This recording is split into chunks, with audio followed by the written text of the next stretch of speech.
Spider-Man Across the Spider-Verse fait passer No Way Home pour un film banal. Salut la Bleuverse et j'espère que ça va. Aujourd'hui on se retrouve pour la critique de Spider-Man Across the Spider-Verse. Au moment où j'enregistre la vidéo, il est 1h53, donc ça explique l'éclairage un peu bancal. Mais mon dieu, quelle masterclass, je ne pouvais pas attendre, il fallait que je fasse une vidéo à chaud. Dans cette vidéo, il y aura une partie sans spoiler et avec spoiler. Donc pour ceux qui ont juste envie de se donner un avis sur le film avant d'aller le voir, vous êtes les bienvenus dans la partie sans spoiler. Par contre, je vous conseille vivement de regarder la partie avec spoiler après avoir vu le film. Surtout, ne vous gâchez rien, ce serait vraiment dommage.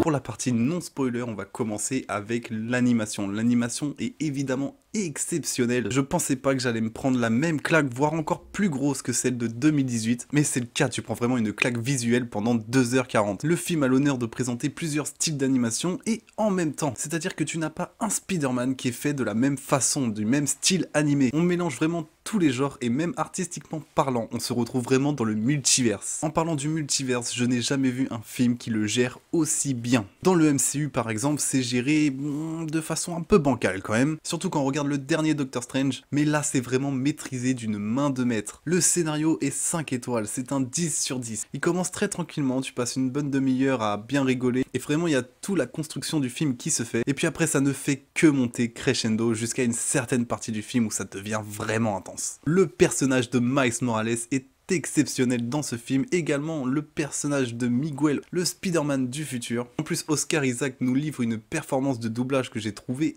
incroyable. Évidemment, il y a plein d'autres Spider-Man dans le film qui en valent le coup, mais ça, on en parlera un peu plus en détail dans la partie spoiler. Pour ce qui est du côté émotion, on y est, on passe vraiment par toutes les étapes. Comme je vous l'ai dit, on commence avec le rire, on ressent aussi pas mal de tristesse et de colère dans ce film, et surtout, quelle intensité. Je pense vraiment que vous n'êtes pas prêts pour l'intensité de ce film. En fait, je pense que le monde n'est pas prêt pour cette œuvre artistique, vraiment, elle est incroyable. Elle surpasse tellement le 1, c'est fou de se dire que ils ont réussi à faire ça, quoi. Ils ont vraiment tenu leurs promesses et plus encore. Il faut savoir que j'ai été à l'avant-première du Grand Rex, donc on est les premières personnes au monde à voir Spider-Man Across the Spider-Verse. C'est pour ça que ma vidéo ne sort seulement qu'à midi, c'est pour éviter un maximum de spoil. D'ailleurs, on a été très bien accueillis, on a reçu des petits cadeaux de la part du Grand Rex. En gros, un tote bag à l'effigie de Miles Morales, et à l'intérieur, on peut retrouver toutes sortes d'affiches. Évidemment, bon, j'ai voyagé, du coup l'affiche n'est pas en parfait état, mais la masterclass, la grosse masterclass. Qu'est-ce qu'on peut trouver d'autre dans ce talk bag? On a reçu un petit carnet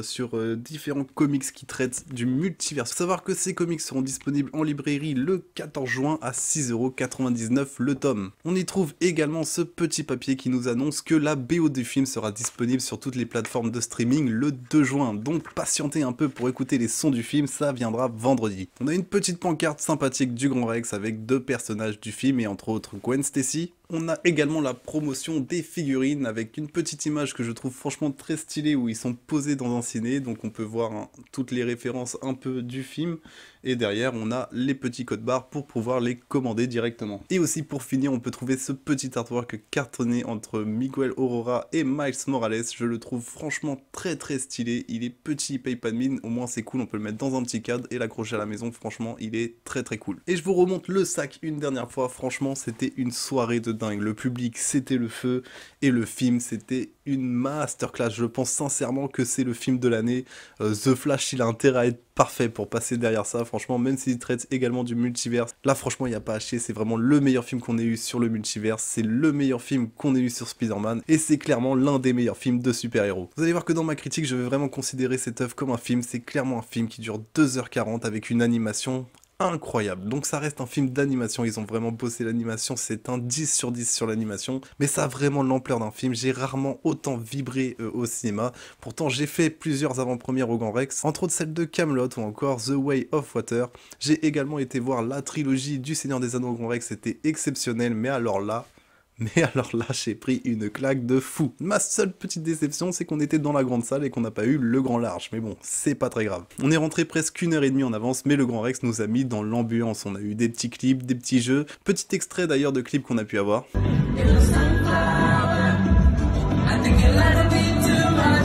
bref, c'était la folie, le film je vous le recommande à fond, vraiment foncez le voir. Je vous conseille sincèrement d'aller le voir au cinéma, que ça soit pour la beauté de l'animation, pour le scénario qui est incroyable, pour le nombre de références incalculables, tu en auras forcément une dans le lot, et également et évidemment pour la bande son qui sera du coup disponible le 2 juin comme j'ai pu vous le dire précédemment. J'ai un peu la voix qui flanche, il est déjà 2h06 et on a beaucoup crié dans le cinéma. Enfin bref, c'est terminé pour la partie sans spoiler, donc surtout n'hésite pas à t'abonner et à revenir sur la chaîne une fois que tu auras vu le film, et on va passer à la deuxième partie de la critique. Donc si tu restes, je considère que comme moi tu as vu le film, ou sinon c'est que tu t'en fous de te faire spoiler. En tout cas, je vous aurais prévenu, c'est parti pour la partie spoiler.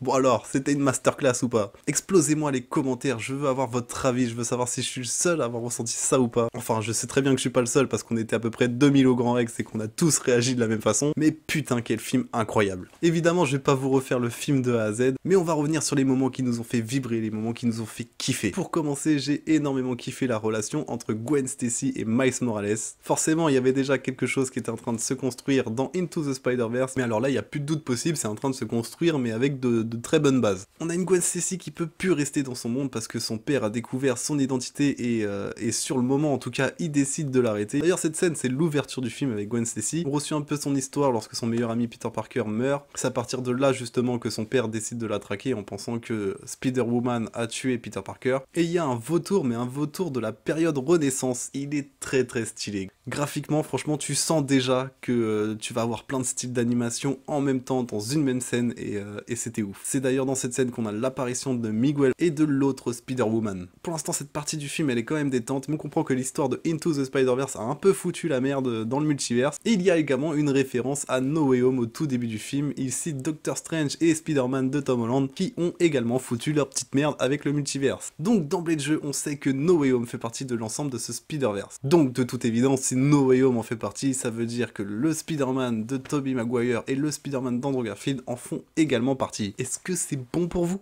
Non, je déconne, faut arrêter ce truc-là. Ensuite, on a un début plutôt tranquille lorsqu'on retourne dans l'univers de Miles Morales à Brooklyn. On sent qu'il y a une petite tension entre lui et ses parents du fait qu'il cache qu'il est Spider-Man. Faut savoir que Miles Morales a 15 ans dans le film, si je me souviens bien. Et lors de ce début de film, Miles Morales va affronter la Tâche. Ce vilain du dimanche, comme ils disent, qui a la capacité de faire passer des objets ou autres à travers les taches qu'il a sur le corps. Il explique en se combattant contre Spider-Man que c'est un scientifique qui était présent lors de la fin du 1 et du coup c'est ça qui l'a transformé justement. Donc il en veut à Spider-Man de l'avoir créé et en plus c'est le scientifique qui aurait travaillé sur l'araignée qui l'a transformé. Donc en même temps il y a un peu ce truc de tu m'as créé et je t'ai créé. Sauf que la Tâche se rend compte que ces tâches lui permettent justement de passer d'un univers à un autre. C'est justement ce qui va poser problème, il va commencer à aller dans tous les univers pour justement devenir bien plus puissant et de pouvoir terrasser Spider-Man. C'est pour ça que Gwen Stacy est envoyée dans l'univers de Miles Morales pour justement surveiller la Tâche. Sauf qu'au lieu de surveiller la Tâche, elle retourne voir Miles et ils passent leur petit moment ensemble.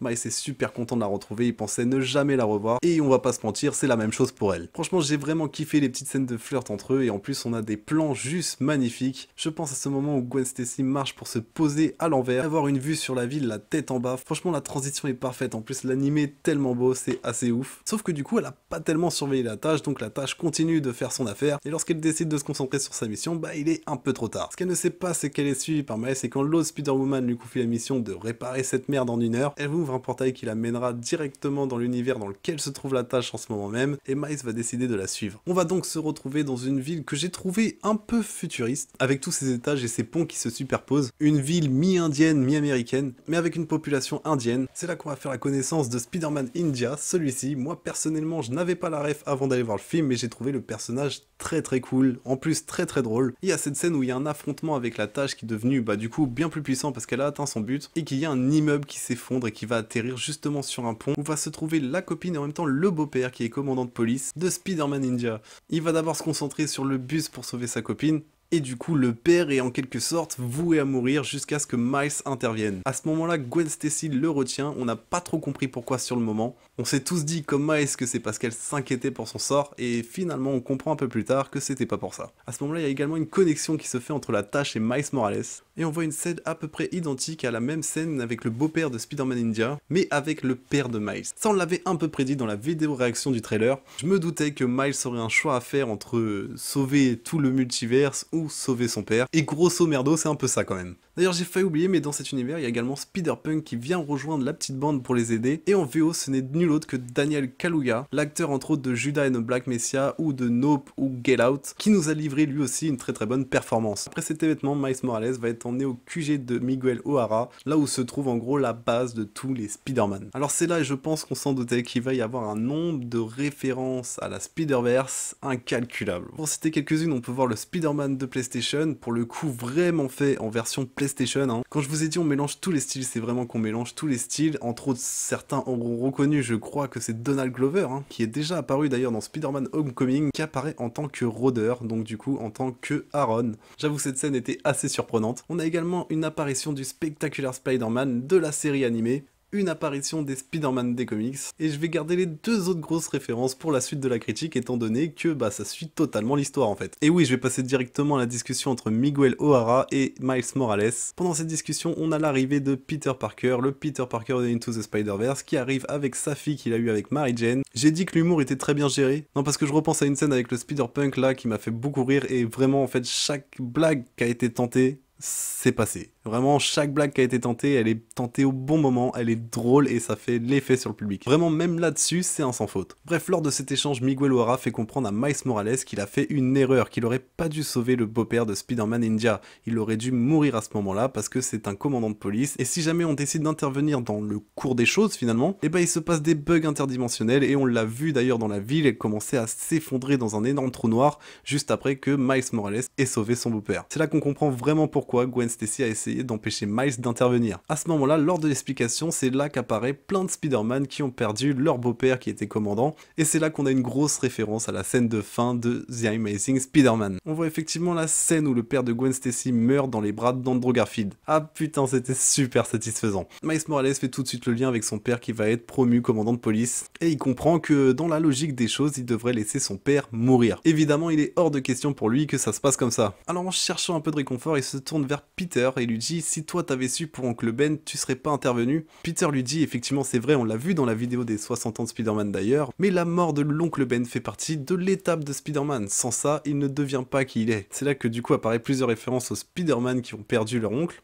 Entre autres, on voit Miles qui perd son oncle Aaron dans Into the Spider-Verse, mais on a évidemment aussi une grosse référence à Tobey Maguire. Et j'ai cru voir à ce moment-là un petit plan d'Andrew Garfield qui perd également Oncle Ben dans The Amazing Spider-Man. Par contre, si on suit cette étape, est-ce que ça pousse le vice jusqu'à il doit perdre Gwen Stacy, parce que Andrew Garfield perd Gwen Stacy? Je suis pas sûr que ça fasse partie des étapes concrètes de Spider-Man. Espérons que non, sincèrement. Et à partir de là, évidemment, Miles Morales décide de s'opposer à cette décision et d'essayer d'aller sauver son père. Donc là, s'ensuit une course-poursuite vraiment incroyable avec tous les Spider-Man d'ailleurs. On a vraiment pas mal de scènes rigolotes des Spider-Man, entre autres le Spider-Man qui est chez le psy et qui lui dit oui, mon oncle Ben est mort, un truc comme ça. Ensuite, Miles, en essayant d'échapper à Miguel, se retrouve sur un train un peu futuriste qui les emmène sur la lune, je crois. C'est à ce moment-là que Miguel perd un peu son sang-froid et il commence à tabasser Miles en lui disant que c'était une erreur, qu'il aurait jamais dû être Spider-Man parce que l'araignée ne vient pas de son univers. Et oui, l'araignée qui l'a piqué vient d'un autre univers et du coup il aurait volé le rôle de Spider-Man à un autre univers. Donc la mort de Spider-Man dans Into the Spider-Verse, c'était une erreur et Miles Morales n'aurait jamais dû être piqué. Mais pour Miles, bien qu'un monde s'effondre en découvrant cette vérité et que ses amis sont au courant de cette vérité, il prend quand même la décision que c'est à lui d'écrire son histoire. Il trouve le moyen de s'échapper, sa stratégie fonctionne, il a attiré tous les Spider-Man sur le train et lui il a le temps de retourner à la base principale où il pourra retourner dans son univers. Avec l'aide de Ghost Spider qui décide de ne pas arrêter la machine alors que Miguel est juste en train de défoncer la machine, Miles arrive à partir juste à temps. Miguel décide de renvoyer Gwen Stacy dans son univers à cause de son erreur et décide également de pourchasser Miles avec seulement 2 Spider-Man, avec entre autres la Spider-Woman avec qui il est allié. À ce moment là du coup on a pas mal de plans très stylés, entre autres les 3 Spider-Man qui traquent Miles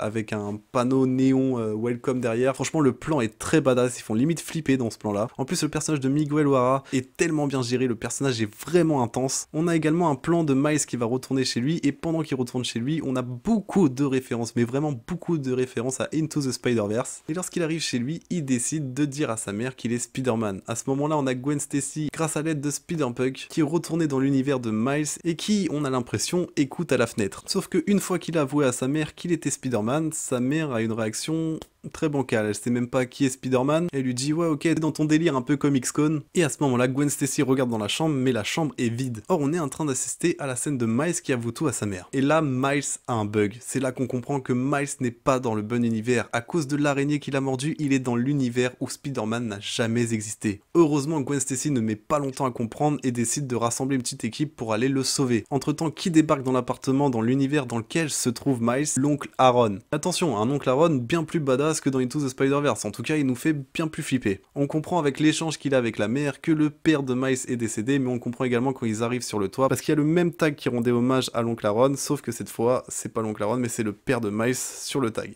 On comprend également que l'oncle Aaron est encore un hors-la-loi, mais que Miles apparemment a l'habitude de l'assister. Au même moment, on voit Gwen Stacy qui va chercher Peter Parker. Peter Parker évidemment accepte d'y aller et il part d'ailleurs avec sa fille encore. Et là, Miles se retrouve attaché dans l'appartement de l'oncle Aaron, comme dans Into the Spider-Verse, sur un sac de boxe. Sauf que là il est attaché avec des vraies chaînes. C'est pas il peut se détacher assez rapidement parce que c'est 2-3 cordes un peu mal nouées. Non, là il est vraiment bien attaché et il commence à dire à son oncle: tu sais, dans mon univers t'essayais quand même de me protéger, malgré tes défauts je sais que tu voulais pas être le rôdeur, etc. Sauf que l'oncle Aaron se retourne et lui dit: je ne suis pas le rôdeur. À ce moment là tu vois le rôdeur qui débarque. Ouais, il m'a pas fallu 10 secondes pour comprendre que le rôdeur de cet univers là c'était Miles Morales lui-même. D'ailleurs on a un plan très stylé sur les Jordan du rôdeur et là c'est là que tu comprends que c'est Miles Morales. Les Jordan évidemment tu fais le lien. Et lorsque le rôdeur enlève son masque, on a le droit à un Miles Morales très badass avec 2 tresses comme ça qui tombent sur le côté. Notre Miles essaye de le faire relativiser, il commence à lui dire: si tu me détaches pas, dans mon univers mon père va mourir, et lui fait comprendre qu'il s'en fout, c'est pas son père. On a un échange de regards assez ouf, en même temps on voit l'équipe qu'a formé Gwen Stacy, entre autres avec tous les personnages de Into the Spider-Verse. C'était assez ouf de revoir l'équipe complète avec 2-3 personnages en plus, entre autres je crois qu'il y a le Spider-Man Ninja et Spider-Punk évidemment. Petit plan sur le visage de Miles, petit plan également sur sa main où son doigt se pose sur l'une des chaînes et tu vois un petit bout d'électricité qui commence à venir. On retourne sur son regard serein et là un petit plan sur Gwen Stacy avec sa voix en off qui dit: es-tu partant? Et c'est le noir et on a le droit à un to be continued. Autant vous dire que dans le Grand Rex ça s'est levé, ça a gueulé, c'était une dinguerie. Donc le film se termine avec un suspense le plus